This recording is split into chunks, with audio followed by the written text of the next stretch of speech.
दोस्तों, राहत इंदौरी साहब ने कभी कहा था कि नए किरदार आते जा रहे हैं मगर नाटक पुराना चल रहा है। अगर आज के भारतीय परिवेश में भारतीय राजनीतिक परिवेश में इन चीज़ों को हम देखते हैं तो ये बातें हमें बिल्कुल सटीक दिखती है कि नए किरदार आते जा रहे हैं मगर नाटक वही पुराना चल रहा है। ये बातें आपको समझ में आएगी, लेकिन इसे थोड़ा पीछे से समझना पड़ेगा। आपको याद होगा कि 2014 में जब हमारे देश के मौजूदा प्रधानमंत्री पहली बार सत्ता में काबिज हुए थे, वो जब पहली बार संसद भवन गए लोकतंत्र के मंदिर में, तो उन्होंने संसद भवन की चौखट पे माथा टेक दिया।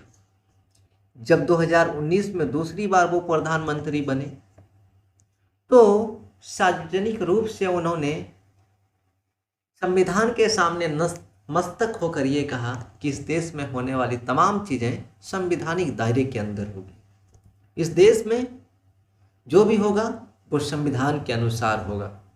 और कहीं ना कहीं 2014 से पहले ही वो अपने चुनाव प्रचारों से देशवासी के दिलों में ये उम्मीद जगा चुके थे, ये आस जगा चुके थे कि जब श्री दामोदर दास नरेंद्र मोदी लाल किला की प्राचीर से जब भाषण देंगे तब देश चकाचौंध में बदल चुका होगा। देश के युवाओं को भर भर के नौकरियां दी जा रही होगी, देश के छात्रों को अच्छी शिक्षा व्यवस्था मिल गई होगी, देश के किसान खुश होंगे, देश के जवानों को अच्छी सैन्य शक्ति मिल गई होगी, सैन्य उपकरण मिल गए होंगे, किसानों को अच्छे उपकरण मिल गए होंगे, देश की अर्थव्यवस्था आसमान छू जाएगी, भारत विश्वगुरु हो जाएगा, काला धन वापस हो जाएगा, सबके खाते में 15 लाख रुपया आ जाएगा।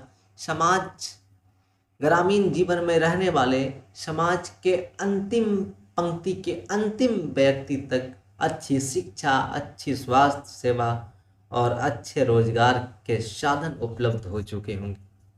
लेकिन इन 8 सालों में परिस्थितियां बिल्कुल नहीं बदली। अगर बदली तो सिर्फ राजनीतिक सत्ता हासिल करने का तरीका। ये बातें मैं इसलिए कह रहा हूं कि अभी एक शख्स आए हैं। वो शख्स, उन्होंने गुजरात चुनाव से पहले ये कहा कि हमारे देश की अर्थव्यवस्था जब गर्त में जा रही है तो इस अर्थव्यवस्था को गर्त से निकालने के लिए हमें देश के करेंसी पर, देश के नोटों पर महात्मा गांधी के साथ गणेश जी और लक्ष्मी जी को स्थापित कर देना चाहिए, जिससे हमें उनका आशीर्वाद मिलेगा और भारत की अर्थव्यवस्था ठीक हो जाएगी। ये बातें कह रहे थे अरविंद केजरीवाल, दिल्ली के मुख्यमंत्री जी और आम आदमी पार्टी के संयोजक। लेकिन ये वही अरविंद केजरीवाल है जो एक राजनीति को सकारात्मक रूप देने के लिए आए थे, जो लोकपाल बिल के नाम पर राजनीति में आए थे, जिन्होंने ये कहा था कि अच्छी शिक्षा, अच्छे स्वास्थ्य, अच्छे रोजगार के संसाधन, महिलाओं का सम्मान, अच्छी स्वास्थ्य सेवा, तमाम तरह के विकास के लिए हम आए हैं और हमारा मुद्दा सिर्फ राज्य का विकास है।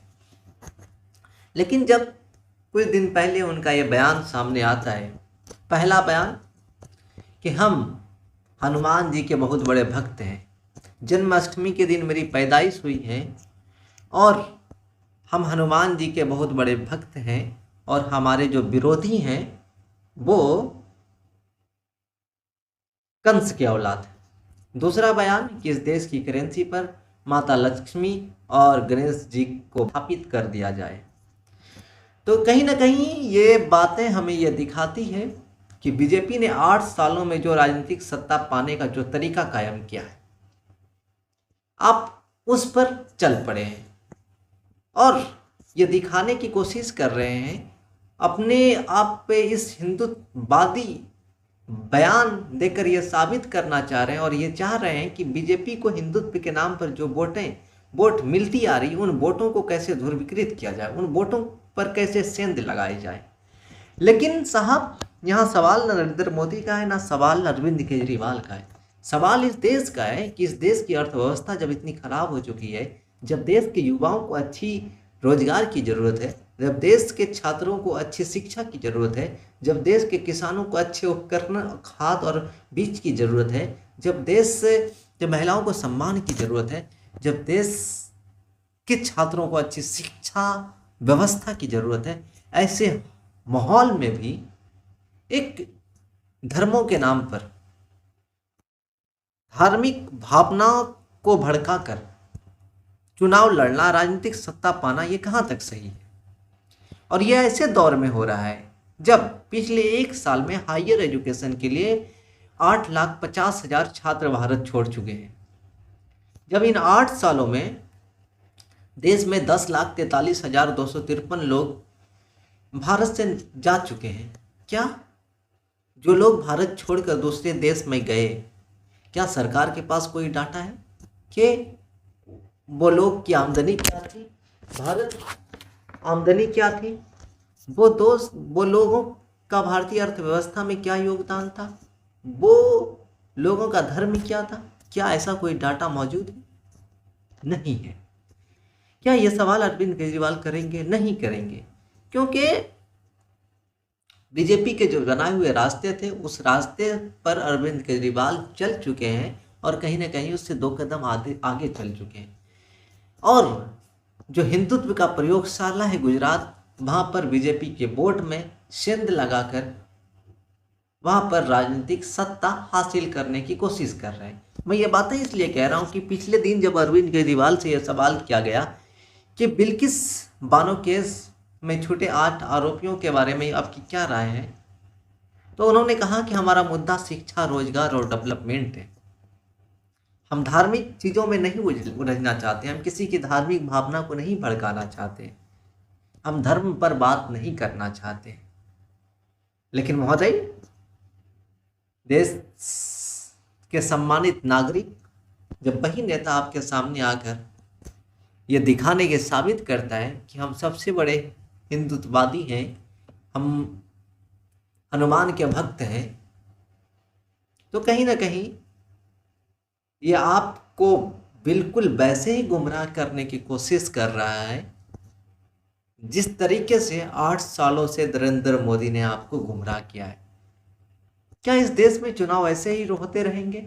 क्या इस देश में युवाओं का रोजगार, अच्छी शिक्षा, अच्छे स्वास्थ्य सेवा कभी चुनावी मुद्दा नहीं बन पाएगी? दोस्तों, ये तमाम चीज़ें हमें सोचने की ज़रूरत है, क्योंकि आज मंदिरों से निकलते हुए नेता के सिल्वर प्रिंट फोटो आपके सोशल साइट पर घूमते हैं और यह दिखाने की कोशिश करते हैं कि हम सबसे बड़े हिंदुत्ववादी हैं। देश की दूसरी सबसे बड़ी जो आबादी है, दूसरी बड़ी आबादी जो है मुसलमानों की, उसे हाशिया पर ढकेलने के लिए हम सबसे आगे हैं, हम सबसे तैयार हैं। इसलिए हमें राजनीतिक सत्ता में स्थापित किया जाए। लेकिन दोस्तों, एक असल नागरिक होने का जो मतलब, क्या उस मतलबों को, नागरिक होने के जो मायने हैं, उन मायने को आप भूल चुके हैं? क्या नागरिकों का काम ये रह गया है कि चुनावों में अच्छी शिक्षा, अच्छे रोजगार, अच्छे विकास की बातों पर वोट ना करके जो हमारे धर्म की रक्षा करने की बात करे, जो अपने आप को बहुत बड़ा धार्मिक रक्षक बताए, हम अपने वोट उसे दे दें, ये जानते हुए कि ये देश का हर राज्य कर्ज में डूबा हुआ है, ये पूरा देश ही कर्ज में डूबा हुआ है। ये तमाम चीज़ जानते हुए अगर हम फिर भी ऐसी गलती करते हैं तो कहीं ना कहीं ये बातें हमारे लिए कहीं ना कहीं और ज़्यादा खतरनाक होती चली जाएगी। इसीलिए वक्त रहते हम तमाम लोगों को संभलने की ज़रूरत है और असल में जो नागरिक होने के मायने हैं, जो लोकतंत्र में आपका महत्व है, आपके वोटों का महत्व है, उन चीज़ों को समझने की ज़रूरत है। और अरविंद केजरीवाल जी ये कहते हैं, उनका ये मानना है कि बीजेपी को हम बीजेपी की तरीकों से हराएंगे, तो महोदय ये हराना बिल्कुल हराना नहीं हुआ, बल्कि ये हुआ कि उनके बनाए रास्ते पर आप चल रहे हैं और उन्होंने जिस प्रमुखता के साथ धार्मिक सांप्रदायिक माहौल को बिगाड़ा है, सांप्रदायिक माहौल को बनाया है, देशों के वोटों का ध्रुवीकरण किया है, देश में दो धर्मों के बीच नफरत फैलाया है, कहीं ना कहीं आप उस रास्ते पर जाकर उनकी मदद कर रहे हैं। धन्यवाद।